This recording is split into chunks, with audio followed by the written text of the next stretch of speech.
teliang tak sengaja dimaafkan, tapi kalau jadi membaca lah teliang sekali namun itu wah disuruh untuk lurus tagak mu'tadilun bagus kan so ikulah nyaman dia.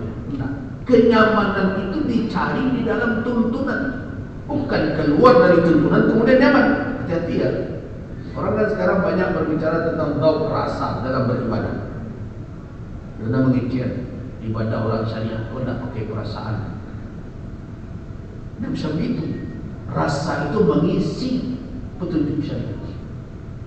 Baru dikatakan kita memiliki daud dalam beribadah kalau ibadah itu dikerajokan sesuai tuntunan, angke-angke, lipet-lipet. Tapi kalau ada orang yang merasa dia punya rasa yang nyaman padahal kaifiatnya menentang syariat, itu rasa dari syaitan. Yang nyaman pun tak sadar betul. Orang maliam sukses maliam nyaman itu.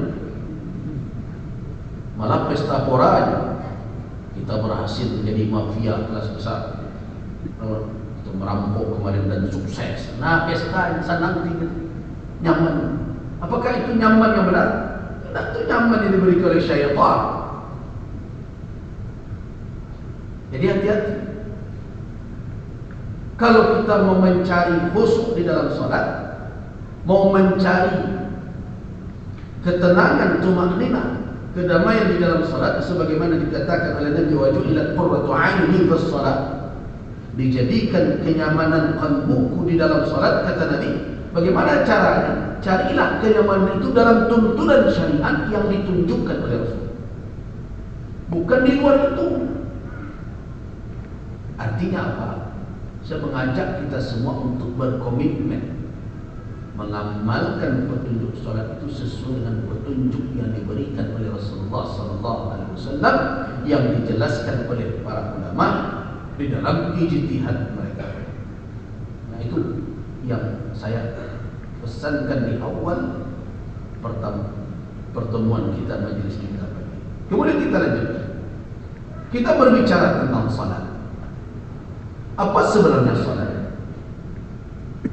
Dia bukan sembahyang. Ada orang yang menganalisa salat kok mulai dari kata sembahyang, ada dipersembahkan, di mana tegak menyembah. Siapa benar disembah? Kok nak cerita sembah-sembah dulu? Al-Quran turun dengan istilah. Istilah itu dibakukan oleh syariat, salat. Karena itu kalau ingin mengkaji makna, ingin mengkaji definisinya, maksudnya berangkatlah dari istilah Al-Quran itu dahulu. Sembahyang itu terjemahan, dan bisa diterima orang, bisa tidak.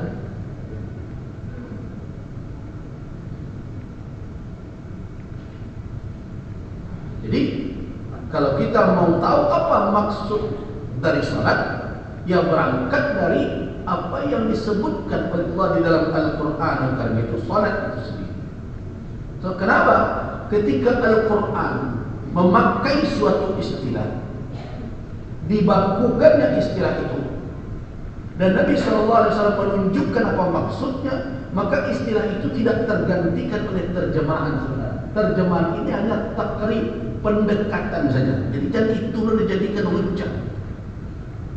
Orang tak ngerti sembahyang, tapi tahu yang usia ada disembah, bima tegak menyembah apa dari persembahan, gitu.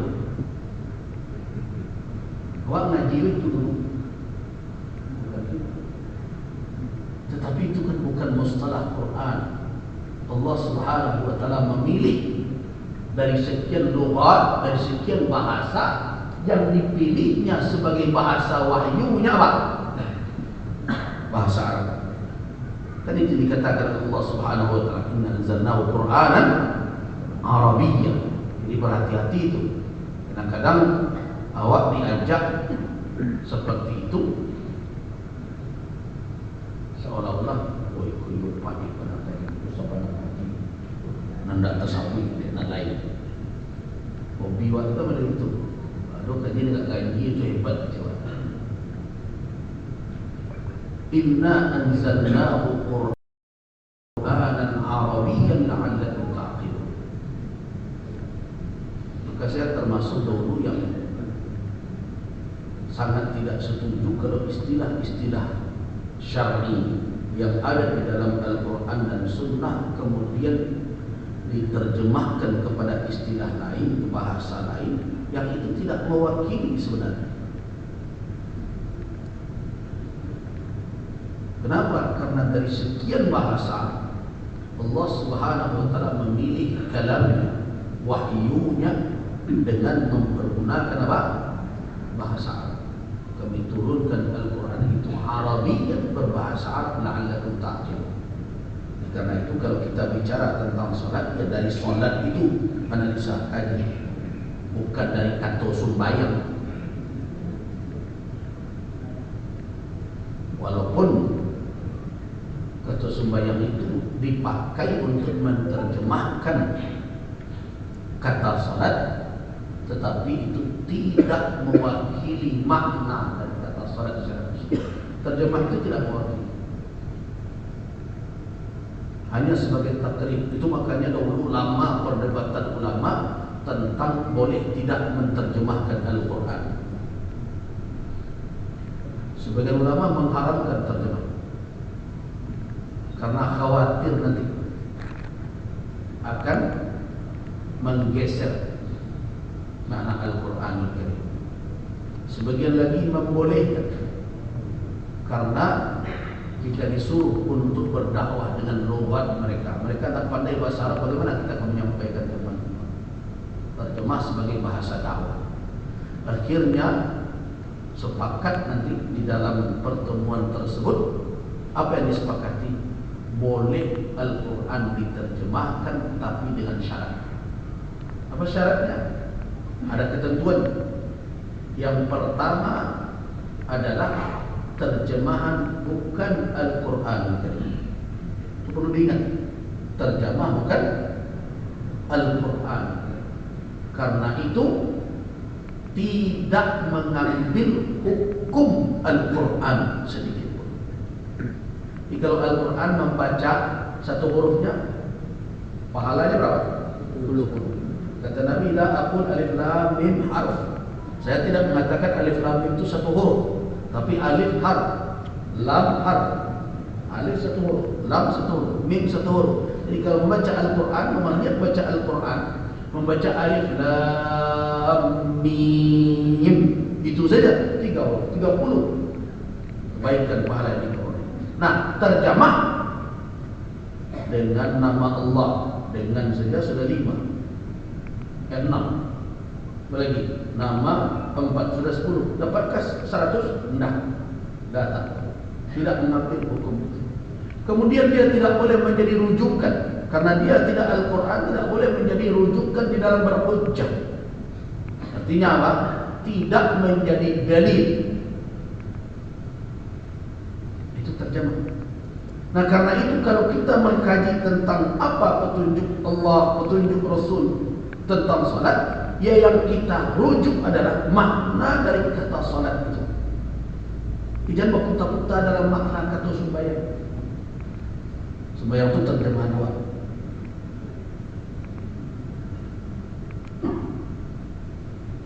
Nah, apa itu salat? Para ulama menjadi tradisi mereka karena dia berasal dari kata bahasa Arab, dan Allah Subhanahu wa taala mempergunakan bahasa Arab sebagai kalamnya untuk menyampaikan kalamnya kepada umat manusia melalui Nabi Muhammad sallallahu alaihi wasallam. Nah, maka tentu para ulama akan mencari lebih dahulu apakah kata salat ini adalah kata yang asing selama ini di telinga orang Arab dalam penggunaan mereka atau tidak.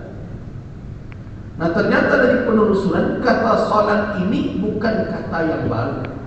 Artinya apa? Sebelum Al-Quran turun, kata salat ini sudah ada.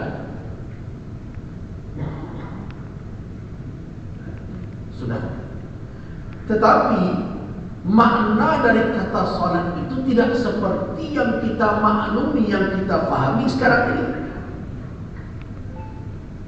Kata salat itu di dalam pengertian bahasa Arab atau yang sering disebut secara etimologi atau dalam istilah Arab lughatan, secara bahasa maknanya ad-doa. Itu makna asalnya, doa. Jadi kata salat itu maknanya doa. Itu makanya salat atas Nabi, bersolawat ke atas Nabi adalah mendoa. Allahumma salli ala Muhammad. Itu makna lughawi, makna bahasa namanya. Tetapi ketika dilihat Al-Quran Karim, ternyata Al-Quran tidak memakai makna itu secara utuh atau secara persis seperti itu. Al-Quran memberikan tambahan makna melebihi dari makna doa. Ketika aqimus salat, ternyata yang difahami dari petunjuk-petunjuk Rasul, aqimus salat itu bukan tagak menaku saja, bukan angkat tangan saja. Seperti sebagian orang hari ini melakukan salat menaku saja, satu bebannya seperti mengeningkan cipta. Ternyata setelah ditelusuri petunjuk-petunjuk syariat, salat tidak cukup maknanya sebatas doa. Berarti syariat menggeser atau setidaknya memperkaya, menambah makna dari kata salat menjadi lebih luas, dan itulah yang kemudian ma'ruf, menjadi suatu yang mudah dipahami, ma'ruf di kalangan kita. Kalau kita bicara salat, kan tak terfikir dari itu sendiri. Nah, artinya apa? Syariat mengalihkan atau memberikan makna baru pada kata tersebut. Apa makna salat dalam pengertian syariat? Al-Imam Az-Zarkashi mengatakan bahwa salat ia ibaratun an hay'atin makhsusah mustamilatin ala ruku'in wa sujudin wa dhikr. Yang dikatakan salat dalam pengertian syariat tidak lagi sebatas doa, tetapi adalah suatu istilah, suatu ungkapan yang dipakai menunjukkan hay'ah, suatu kondisi tertentu yang mencakup adanya rukuk di dalamnya, adanya sujud di dalamnya, dan ada zikir.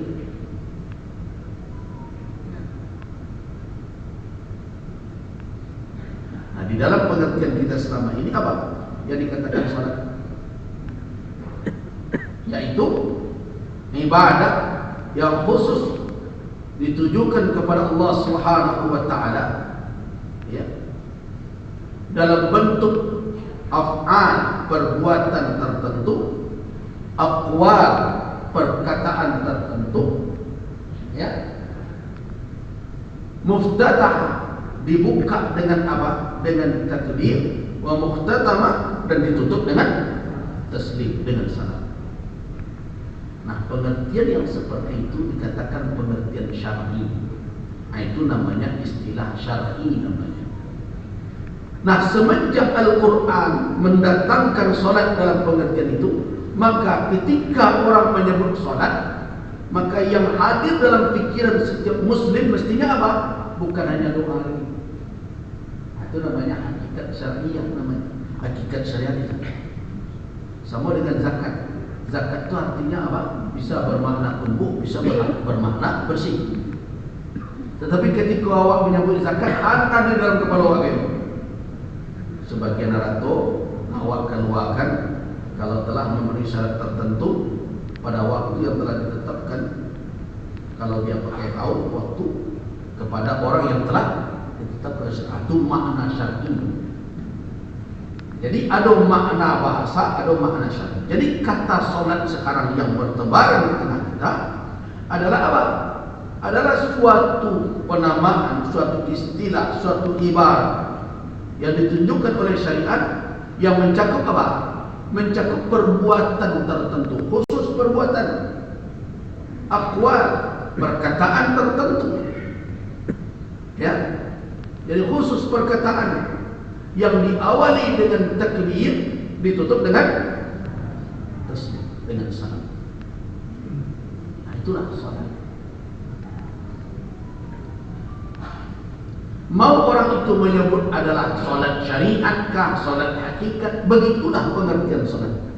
Yang di dalamnya nanti ada kajian yang disebut dengan ada syaratnya, ada rukunnya, kemudian ada yang wajib, ada yang sunnah. Semua itu tercakup di dalam pengertian salat tersebut. Nah, itulah hakikat syar'i dari salat. Nah, sekarang kedudukannya, peran dan fungsinya.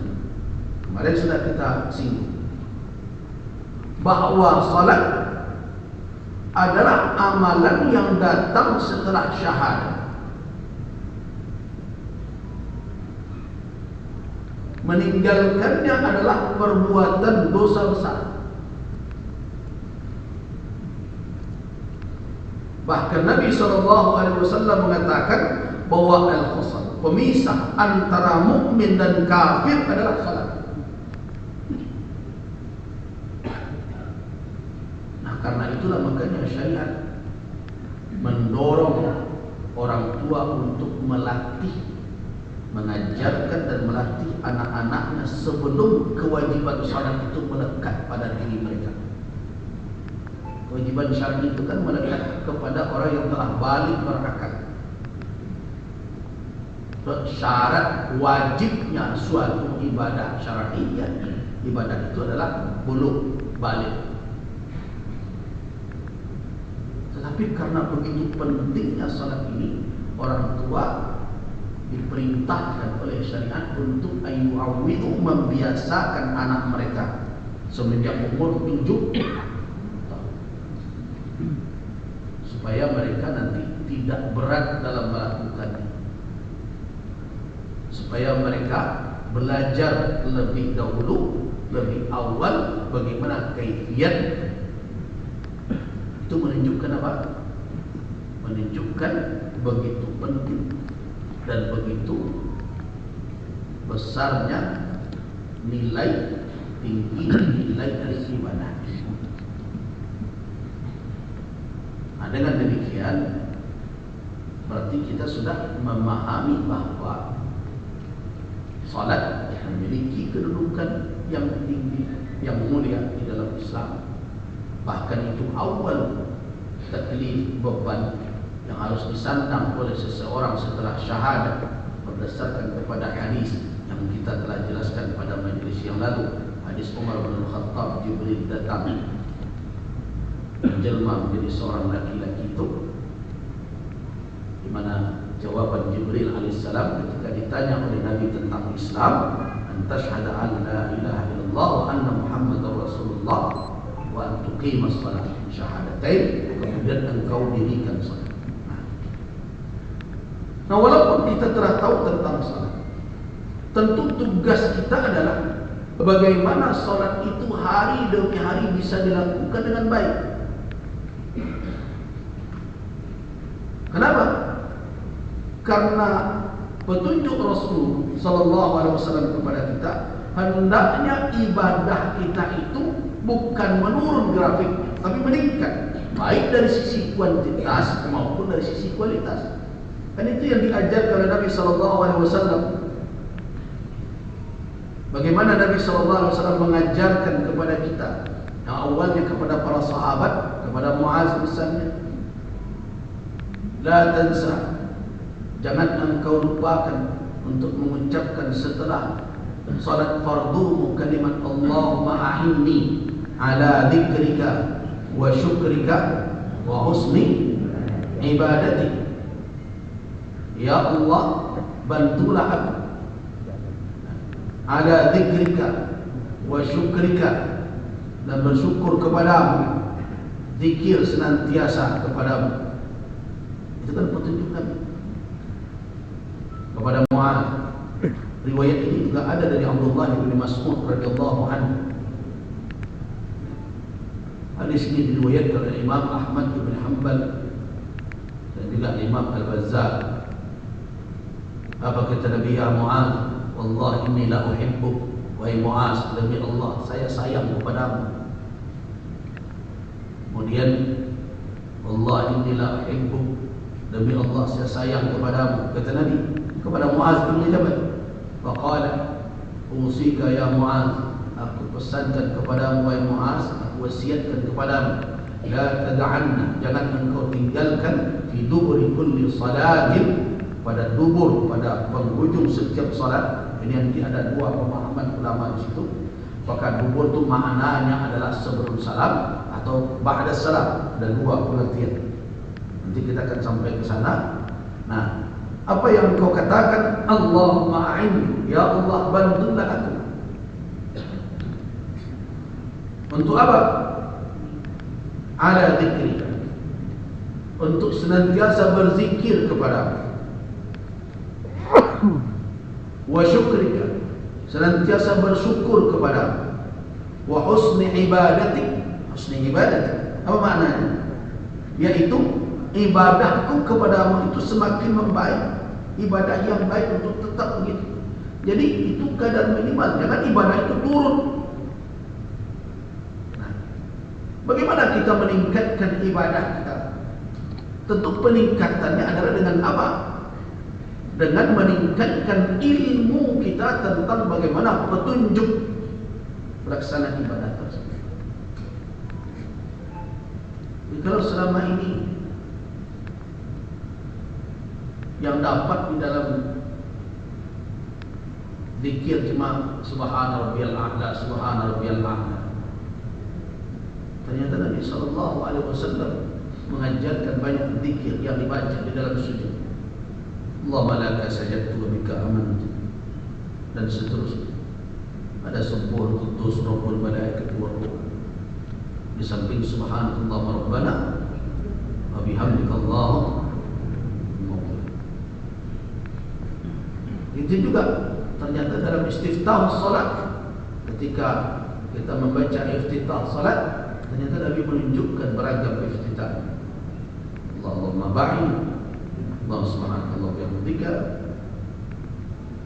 Kemudian ada lagi Allahu akbar kabira,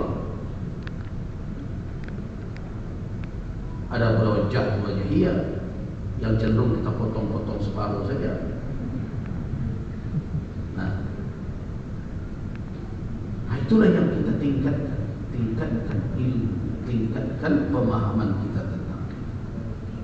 Nah, sekarang mari kita mulai membahas. Ketika kita berbicara ibadah, dan ibadah yang pokok itu adalah salat, bukan berarti ibadah lain tidak penting, tapi menunjukkan begitu hebatnya kedudukan ibadah ini di dalam Islam. Apa yang harus kita pahami? Yang pertama adalah bahwa Allah Subhanahu wa ta'ala tidak akan menerima ibadah yang tidak diuntukkan untuknya secara tulus, yang kita sebut dengan ikhlasun niyyah. Jadi setiap ibadah di dalam Islam pasti akan dibahas pertama sekali oleh para ulama dalam kajian fikih kan. Apa?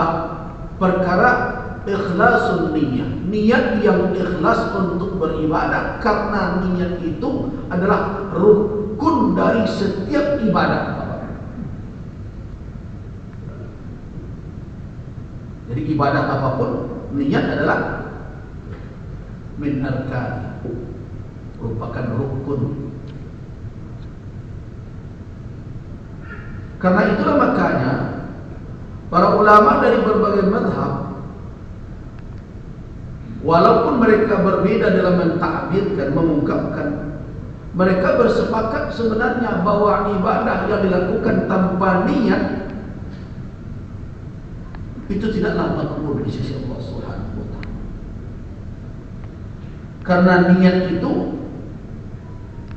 yang membedakan mana suatu perbuatan. Jadi ada dua fungsi. Yang pertama, niat membedakan antara adat dengan ibadat. Dan niat membedakan antara perbuatan tidak sengaja dengan sengaja. Sengaja dan tidak sengaja itu dibedakan lewat niat. Kalau orang tanpa sadar saja bergerak tangan, berarti dia tidak niat. Perbuatan tidak sengaja. Perbuatan yang tidak sengaja, tidak diniatkan itu tidak mengandung konsekuensi hukum, kecuali dalam perkara talak, kalau ada akibat yang dirugikan, lain masalah. Tapi dari sisi kedudukan amal tersebut la yu'tabar, tidak dipandang sebagai amal tidak sengaja yang tidak diniat dalam hati. Karena itu kalau ada apa-apa pada siang tengah malam keluar dari mulut talak untuk dirinya, tidak dianggap dah. Maka itu kalau orang lalu tidak ada niat itu.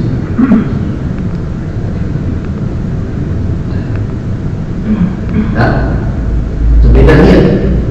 Mana yang amdan, mana yang ghair amdan, mana yang sengaja, tidak sengaja. Yang kedua, membedakan antara adat dengan ibadah. Mana yang adat, kebiasaan saja, mana yang ibadah. Nah, ibadah bergantung kepada niat. Nah, inilah yang ditegaskan oleh Nabi di dalam hadis beliau, innamal a'malu binniyat. Nah, karena itu kalau kita berbicara, kita sudah bicarakan tentang taharah dan wudu berbagai macam, pasti hadir pertama di situ apa?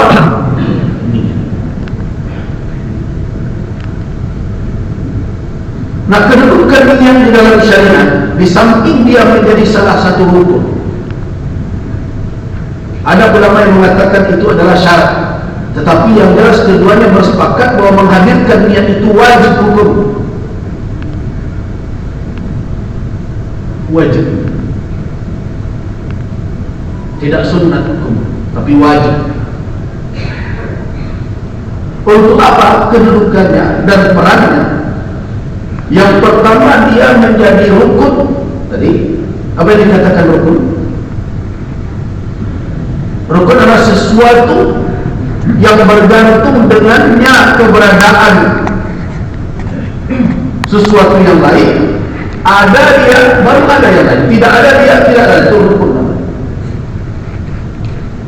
Sebenarnya tiang-tiang, tidak ada dia, tidak ada bangunan.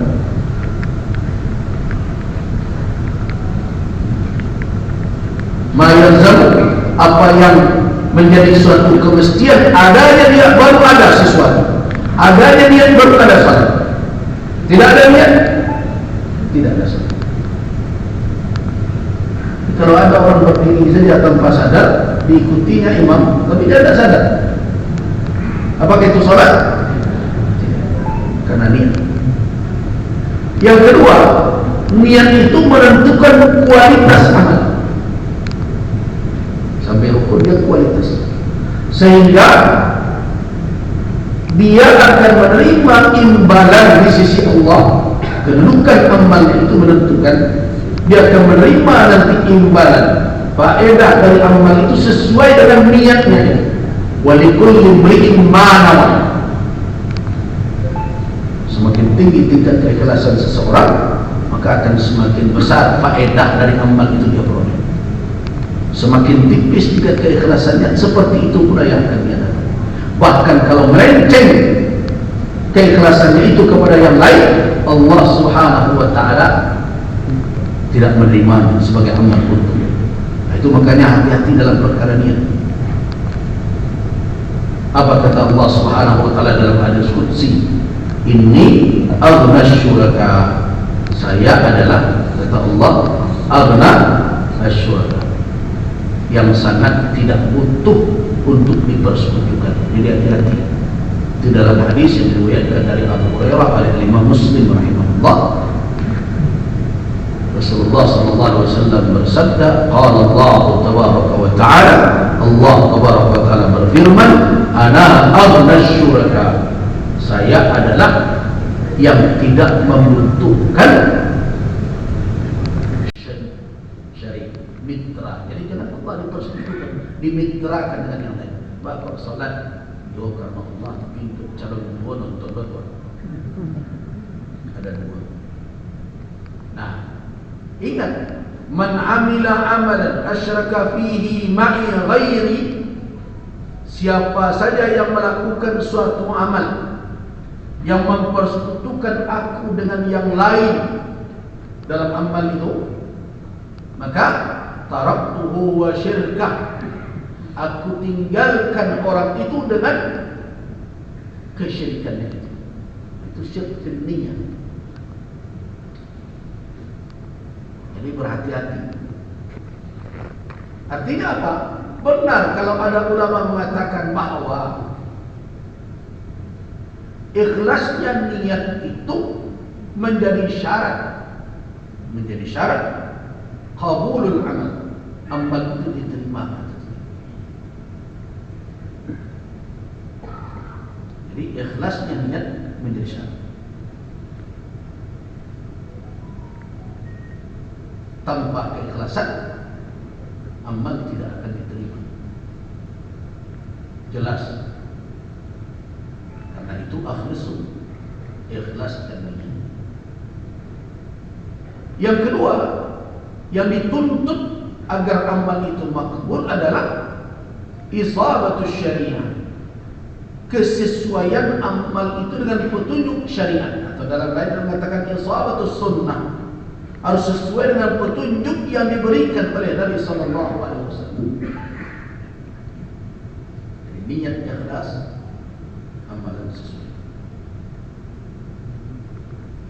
Sekarang apa yang dimaksud dengan niat? Kita sudah jelaskan juga dalam perkara taharah bahwa niat itu adalah qasdul fi'il, bermaksud melakukan suatu perbuatan, muqtarinan bi awwalihi, yang beriringan maksud itu hadirnya dengan awal perbuatan itu, kan itu yang ma'ruf. Jadi kalau ada orang mengajarkan niat sholat dari rumah, itu tidak niat sholat. Dari rumah itu belum sholat, berjalan orang itu. Tiba pintu gerbang, terus kemudian dia kawan desa polos itu. Nah, jalan musuh jadi dulu kawan cerita, kadang tanpa sadar bunyiang Nusantara. Jadi tidak muqtarinan bi awwali. Yang dikatakan dengan niat adalah qasdul fi'il, bermaksud melakukan suatu perbuatan, qasdul fi'il. Muqtarinan, iqtarana, yaitu berdampingan maksud itu dengan awal perbuatan tersebut. Al-Imam Asy-Syafi'i di dalam kitab mengatakan bahwa niat itu bersamaan dengan takbir, la tasbiqu, tidak mendahuluinya, wala tata'akhkhar, dan tidak terlambat dari. Kalau kita baca kitab Al-Imam Asy-Syafi'i niat itu di mana adanya? Beriringan dengan takbir, karena itulah awal fi'il dari salat. La tasbiqu, tidak mendahului takbir dan tidak terlambat dari takbir. Jadi ketika Allahu Akbar, ketika itu niat dipasang. Nah, bila demikian adanya, kalau seperti itu kita amalkan petunjuk Al-Imam Asy-Syafi'i tentang niat dari kesimpulan beliau itu, jelas tentu niat tempatnya tidaklah lidah. Bagaimana berniat dengan lidah kalau takbir mau disebut pula? Kan tak mungkin lidah dibagi dua. Jihad yang bertakbir, jihad berniat. Tidak mungkin. Nah, karena itu ketika kita telusuri kitab-kitab fiqih, termasuk dalam mazhab Syafi'i sendiri, tidak ada ikhtilaf ulama bahwa mahallun niyatil qalbi, bahwa tempat niat itu adalah qalbu. Tempat niat itu adalah hati manusia, bukan lisannya.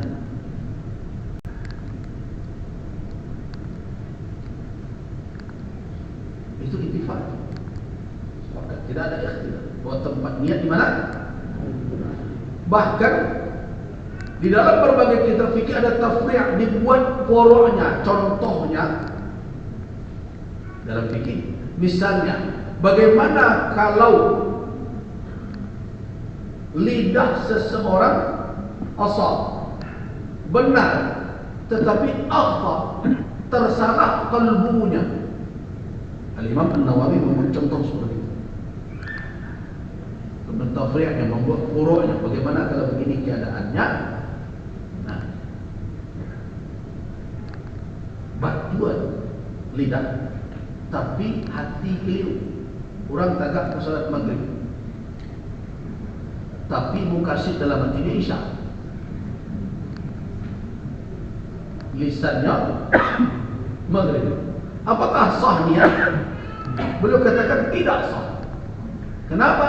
Karena yang dipandang di situ adalah qalbu. Tapi bagaimana kalau sebaliknya? Hati betul terpeleset lidah. Apakah sah niat? Para ulama mengatakan niatnya sah. Kenapa? Karena dipandang adalah qalbu. Nah, dengan demikian berarti at-talaffuz bin niyyati, melafazkan niat bukanlah perkara wajib. Itu dulu yang kita dari uraian itu yang bisa kita simpulkan.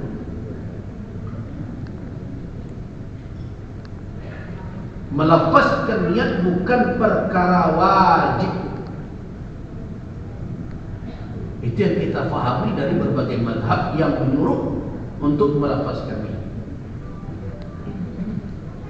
Jadi nanti kalau ada di antara penceramah mengatakan melafazkan niat itu bid'ah, tidak usah tabakal, biar. Karena di dalam mazhab yang menyuruh melafazkan niat juga tidak mewajibkan. Bahkan tegas-tegas mengatakan yundabut talaffuz bin niyyati, dianjurkan melafazkan niat itu ta'kidan, hanya berperan sebagai muakkid, sebagai penguat qalbu. Artinya tanpa dia selama hadir hati dengan niat melakukan perbuatan itu di awal perbuatan tersebut, maka niat telah dipandang sah.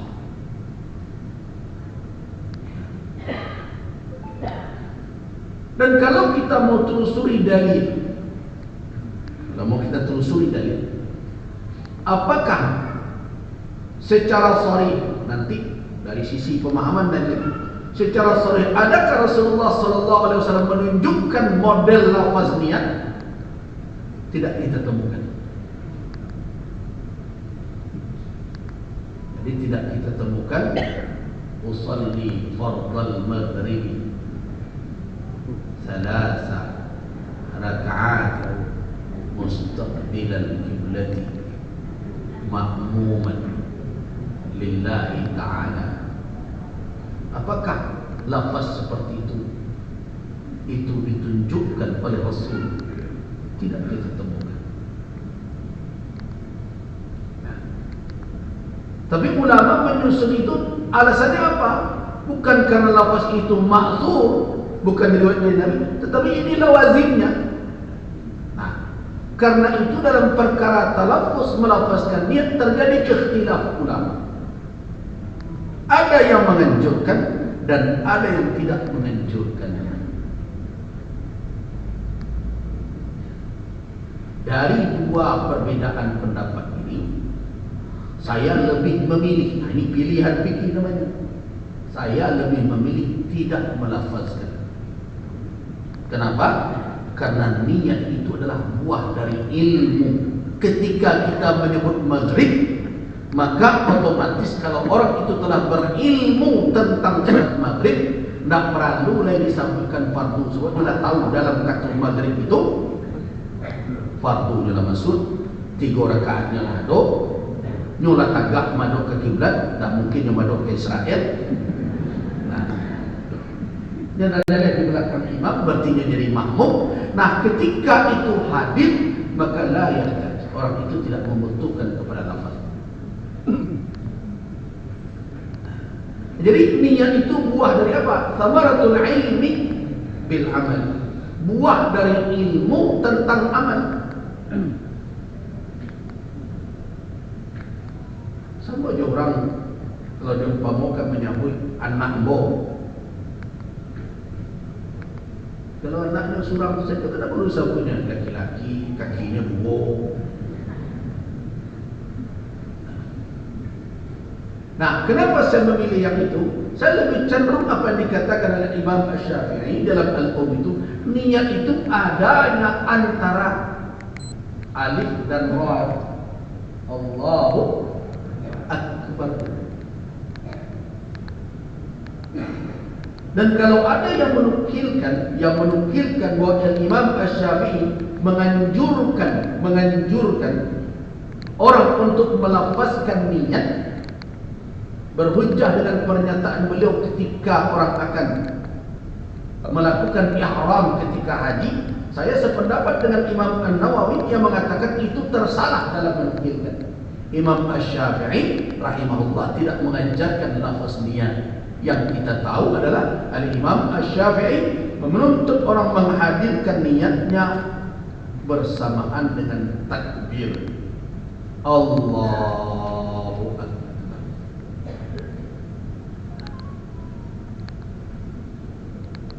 Nah, itu dikatakan niat. Terus yang tadi yang datang dari rumah kalau niat salat, bukan, itu bukan niat salat, itu niat berangkat ke masjid untuk menunaikan salat. Sebab antara niat dengan amal tidak boleh ada keterputusan yang memalingkan orang dari maksud dan tujuan.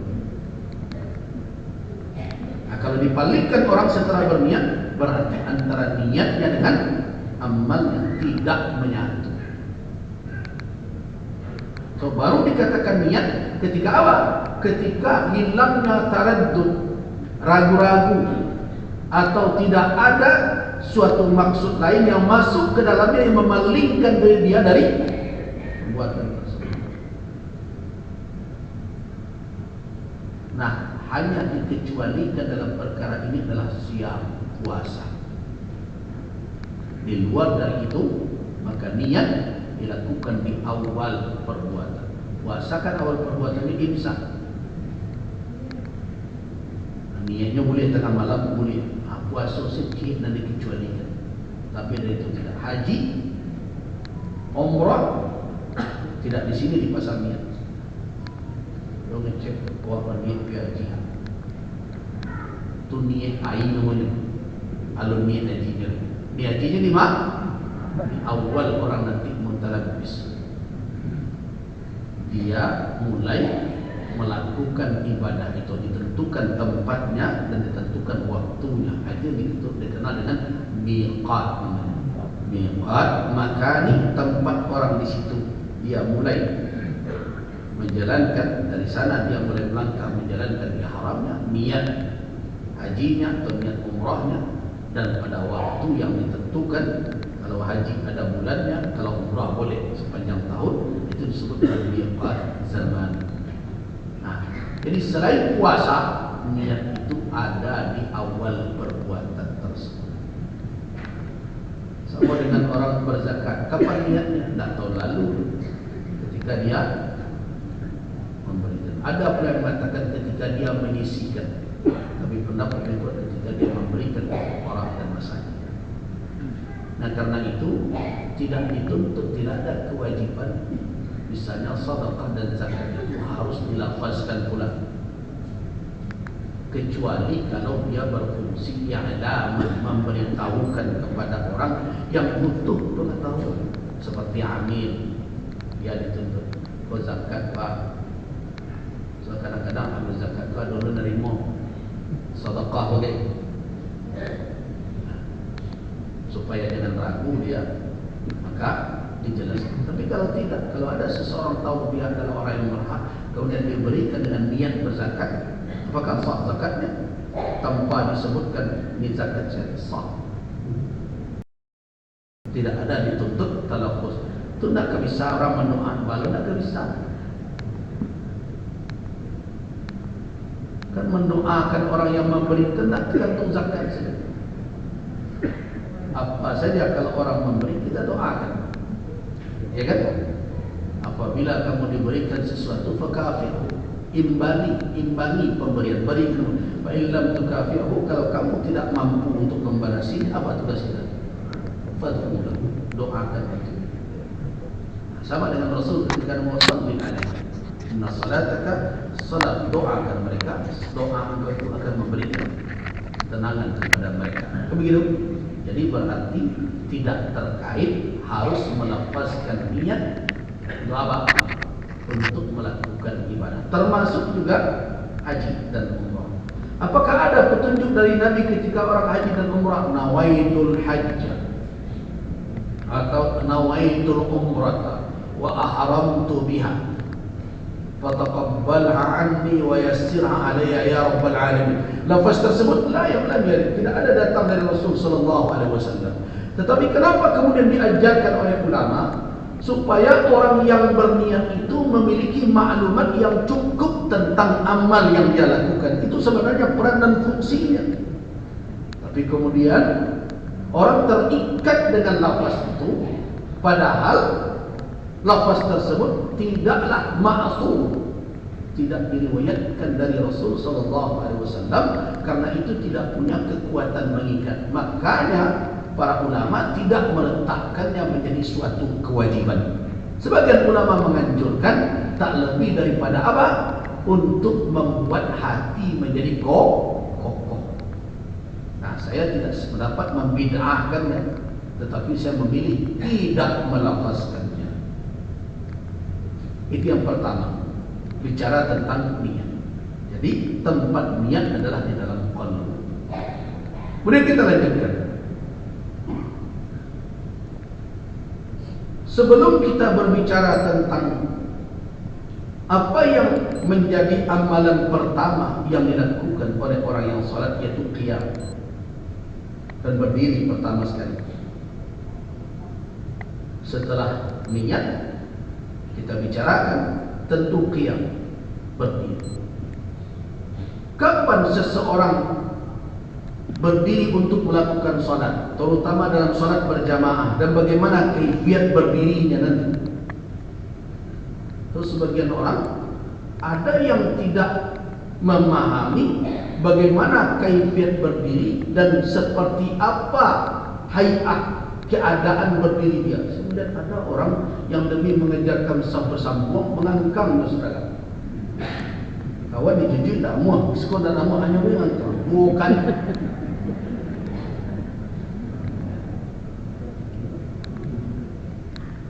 Nah, dari mana nanti ulama mendapatkan kajian bahwa berdiri itu? Kan ada kalau dulu awak ketika ketek-ketek kan diberikan tinju ya gitu ya.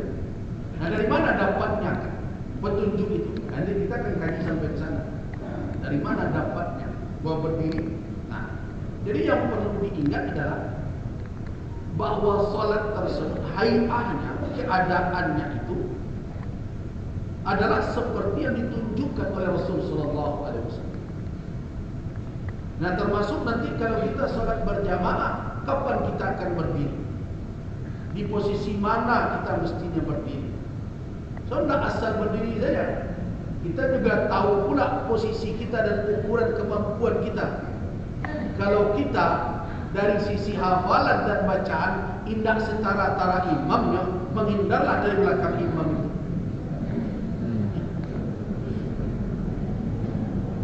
Upaya lo mengecek itu, because imam lupa, ini ndak lo tekanan. Jadi nak apa?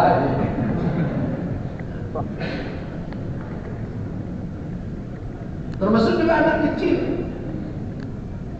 Karena Nabi SAW memberikan petunjuk siapa yang berdiri di belakang imam itu, ulul ahlam. Nah, sampai ke titik itu diatur oleh syariat. Nah, kalau seseorang berada di masjid, umpamanya dalam berjamaah, kapan dia berdiri? Nah, ada yang berpendapat, yaitu dia berdiri apabila apabila muazzin telah iqamat untuk salat.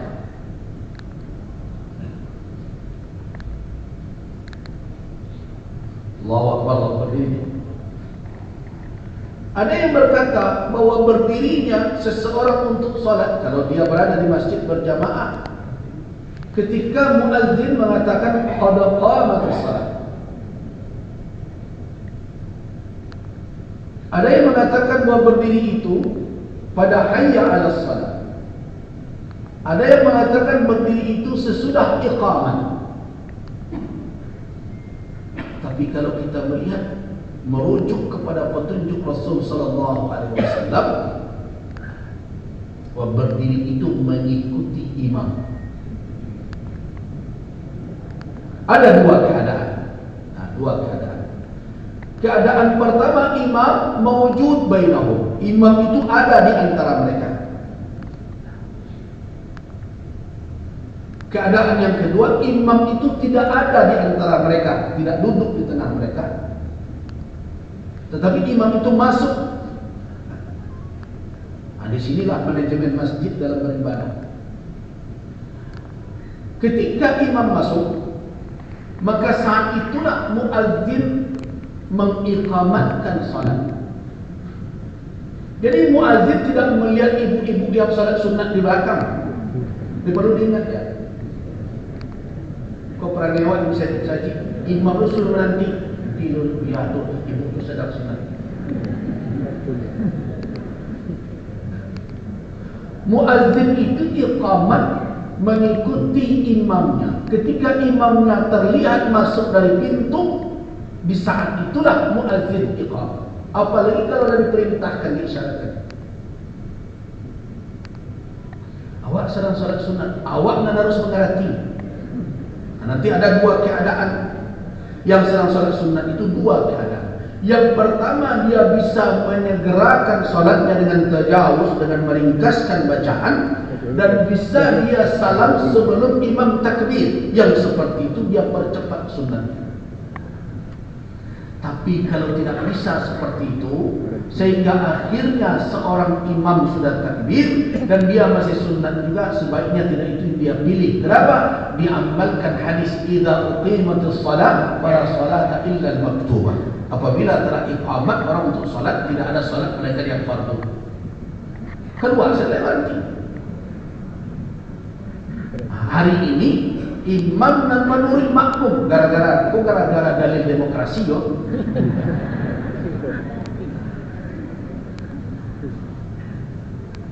Semestinya siapa? Makmum yang menyesuaikan dengan imam. Jadi kapan muazzin tadi? Muazzin iqamat ketika imamnya masuk, kalau imamnya itu ghair mawjud, tidak ada di tengah mereka. Nah, saat imam masuk itulah waktu qiyam, waktu berdiri bagi makmum. Jadi bukan ketika hayya 'alas salat, bukan ketika hayya 'alal falah, bukan ketika qad qamatis salat. So kenapa? Karena Nabi sallallahu alaihi wasallam idza uqimatis salat, bila Imam Al-Bukhari dan juga dalam riwayat Imam Muslim dari hadis Abi Qatadah, kata Nabi, idza uqimatis salat fala taqumu hatta tarawni. Apabila telah diiqamatkan salat, didirikan salat, jangan kalian berdiri sebelum kalian menampak saya, melihat saya. Artinya apa? Berdirinya makmum ketika imamnya sudah terlihat. Berarti salat makmum itu kapan dia mulai berdiri tegak mengikuti imamnya terlihat. Bagaimana kalau imam itu telah ada di tengah dia? Berdirinya makmum mengikuti berdirinya imam.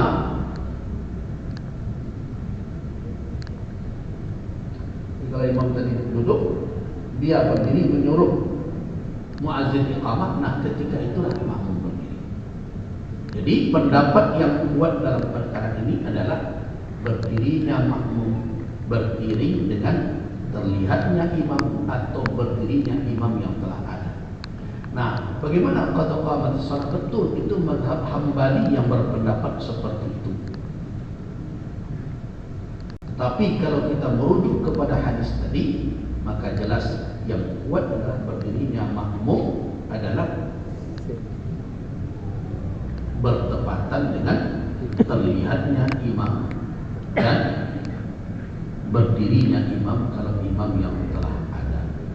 Jadi kalau seperti itu jelas bahwa pendapat yang mengatakan kalau qamatus shalah tidak lebih kuat dibandingkan pendapat yang mengatakan imam diikuti oleh makmum. Mulai dari imam masuk ketika berdiri seperti itu. Sekarang mari kita berbicara tentang seperti apa posisi seseorang ketika berdiri dan apa lafaz takbir yang diucapkannya dan seperti apa dia melafazkannya. Kenapa ini perlu? Karena tidak sedikit orang yang kadang membuat modal tersendiri ketika memulai salatnya sehingga akhirnya berulang-ulang di dalam ketika Allah ada nilai dong.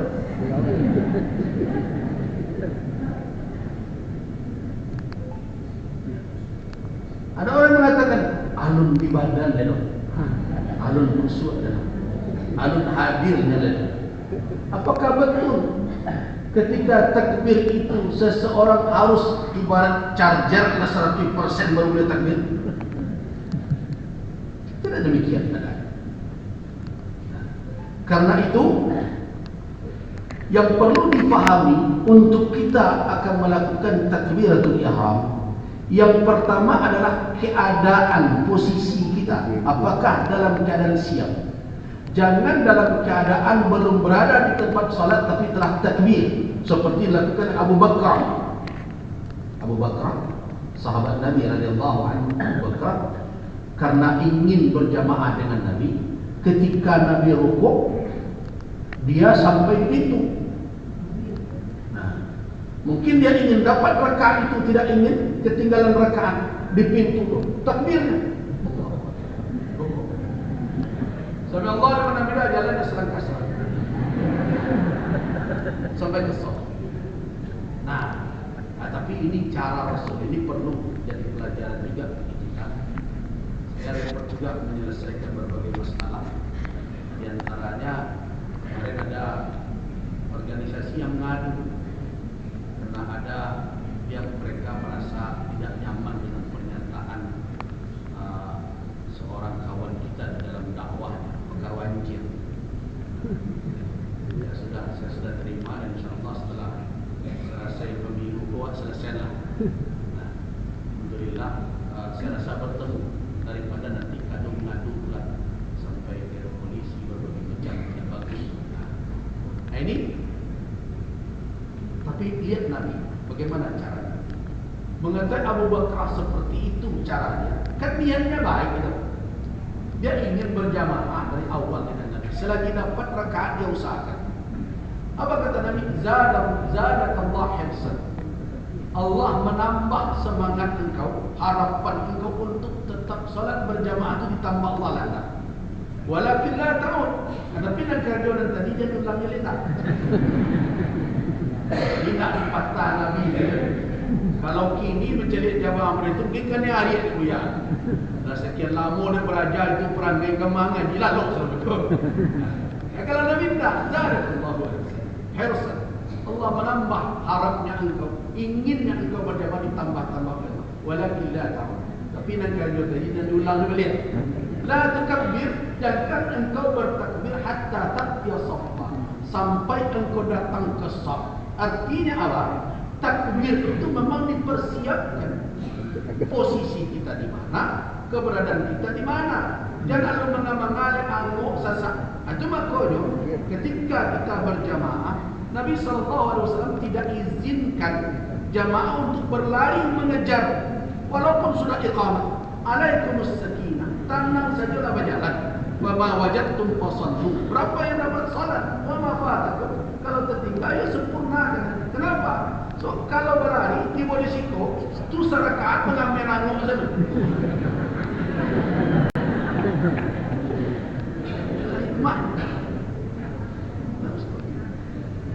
Artinya betul. Tetapi mempersiapkan posisi berdiri itu bukan 7 kali serbu tadi, serbu orang Syiah ada di situ. Allah. Jadi artinya apa? Yang pertama dahulu adalah jangan dahulu takbir sebelum betul-betul siap posisinya dan keadaan. Wala tu ali wala. Kita cukupkan dulu nanti insyaallah. Ya. Tentang qiyam ya.